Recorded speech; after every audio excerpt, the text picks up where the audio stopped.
Hi everyone, and it's me again with another T20 roundup. It's been a mixed few days for West Indian fans. First, last Wednesday we played England and fell to what was a really disappointing defeat.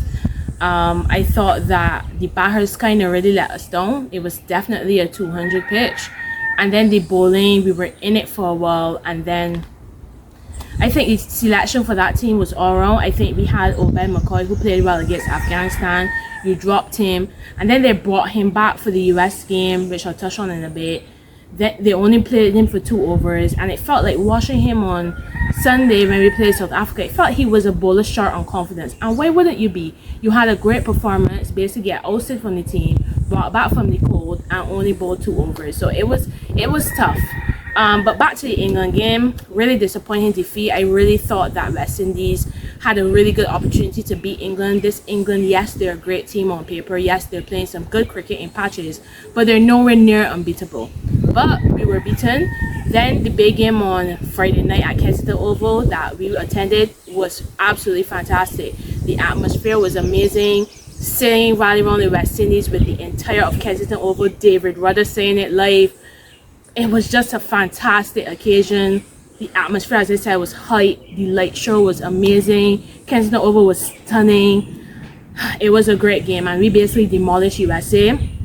Shea Hope played an excellent innings coming in for the injured Brandon King. Nicholas Puran applying some finishing touches at the end there. Bowlers stepping up, doing well.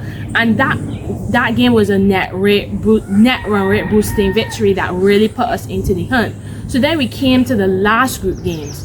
England, USA, West Indies, South Africa. Basically, West Indies, South Africa became a virtual quarterfinal because England essentially thumped USA at Kensington Oval. We were there again. It was really a no contest. USA ideally repeated the same mistakes that they did against the West Indies. Poor shot selection, picking and choosing the wrong moments to attack bowlers.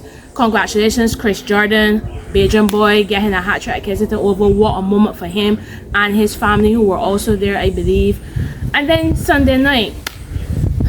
What can I say about Sunday night? I don't know, guys. I mean, I feel disappointed. I know you could probably see and hear the frustration and the disappointment in my voice, but it's really tough because you know this team can do so much better. Again, we made a lot of poor mistakes with the bat. I know Rodman Powell said that the pitch was tricky, but come on, 57 dot balls, almost 10 overs of dot balls in a 20 over innings is absolutely poor and ultimately cost us the game. You turn those 57 dot balls, let's say, into 30 singles, we comfortably win that game. Because again, unexpectedly, our bowlers rose to the occasion again. Surprisingly, it was our spinners that have done so well for us in the tournament that took the most tap. But Andre Russell, Alzari Joseph, Roston Chase, all did fantastic jobs with the ball to really give us a chance. And ultimately, we fell short in the end by 3 wickets, 5 balls remaining. But again, South Africa find a way to win close games, and they're through to the semi-finals. So that's it for Group 2. England, South Africa qualify. West Indies, unfortunately, knocked out. But as a cricket fan, setting aside the disappointment of the West Indies, Group 1 was where the action was at. Now, in my last video, I talked about how on paper it seemed likely that, India and Australia will go through. But I did say that with a caveat that Afghanistan is capable of toppling anybody.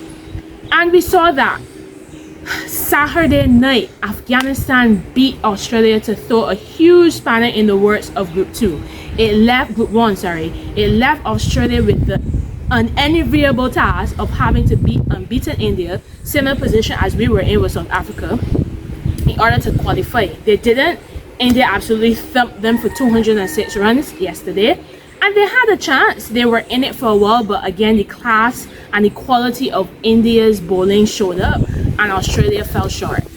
But so that left what I felt was the most crazy of scenarios. You literally went into the last group game of the Super 8 stages with 3 teams still in contention. Australia could go through with a Bangladesh win. Afghanistan could go through if they win. Bangladesh can go through if they beat Afghanistan by a certain amount of runs or chase it down in a certain amount of overs. It was simply amazing. But seeing that play out in the game itself was a totally different thing. We had a situation where Bangladesh bowled brilliantly. Remember I said in my last video that my issue with Bangladesh isn't their bowling, it's their batting, and we'll get to that in a minute. But their bowlers, their fast bowlers, their spinners bowled brilliantly and restricted Afghanistan to 115 runs.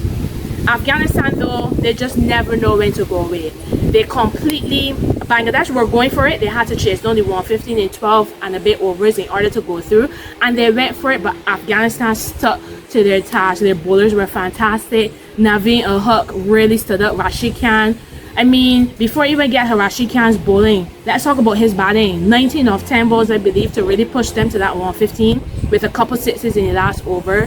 Then took a 4-4 with the ball. Was a fantastic leader. I mean, we had a little bit of a dodgy incident where the coach was telling Afghanistan to slow it down.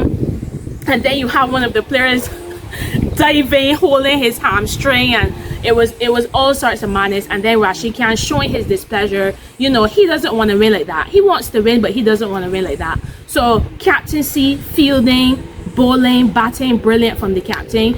I thought he deserved man of the match, but Naveen Ul-Haq got it. So in the end, Australia simultaneously knocked out both Bangladesh and Australia, and they play South Africa in the first semi-final tomorrow night in Trinidad. Now, for me, these semi-finals are going to be absolutely amazing. South Africa, Afghanistan. South Africa are still unbeaten, and Afghanistan, their template for winning is clear: bat first and choke the opposition with the bowling. So I'm really interested to see what happens if they can't bat first. So we'll see how that goes, but I am expecting a really good game. But I will back South Africa to come out on top. I know they haven't played their best cricket yet, but a good sign of a team is when they can win but not playing their best. And they're not playing their best, but they're winning close games. So I'm really backing them to get through to that final at Kensington Oval on Saturday morning. And then India versus England, well, this is a tough one. I think England have a very good team, but India are playing some fantastic cricket. I wasn't that as impressed as people were with India, because I felt like they kind of had an easy run. They played a very poor Pakistan side. They played the US, they played Canada. I mean, easy enough. Then in the Super 8 stage, they had Afghanistan. They had Bangladesh, easy enough again. But their game against Australia is really what convinced me that they have the tools to go all the way. So I think that's going to be a fantastic game as well. Another unbeaten side. So we'll see who comes out on top between India and England in Guyana. And then the big one, Saturday, again, the Dugout Podcast will be there at the grand final on Saturday morning at Kensington Oval. We're not a fan of the 10:30 a.m. start.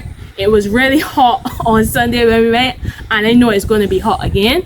But I'm expecting a really great final. I think it will likely be India, South Africa, and that is actually who I would prefer in the final. But we'll see what happens. Afghanistan are showing that every time you break them off, they just come back.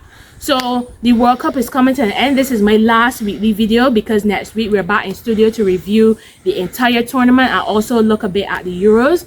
But it's been a fantastic World Cup, and I was on social media last night, well, this morning, because the game was going on all in the wee hours in the morning, and I was saying that anybody that doesn't like this World Cup doesn't like cricket. Imagine you are down to the last 12 balls of the final Super 8 game and you still don't know who's going to be your four semi-finalists. It speaks to the competitive nature of the World Cup, and I have enjoyed it tremendously. So here's to hoping to 2 more great semi-finals, and then of course I'm expecting a fantastic spectacle at Kensington Oval.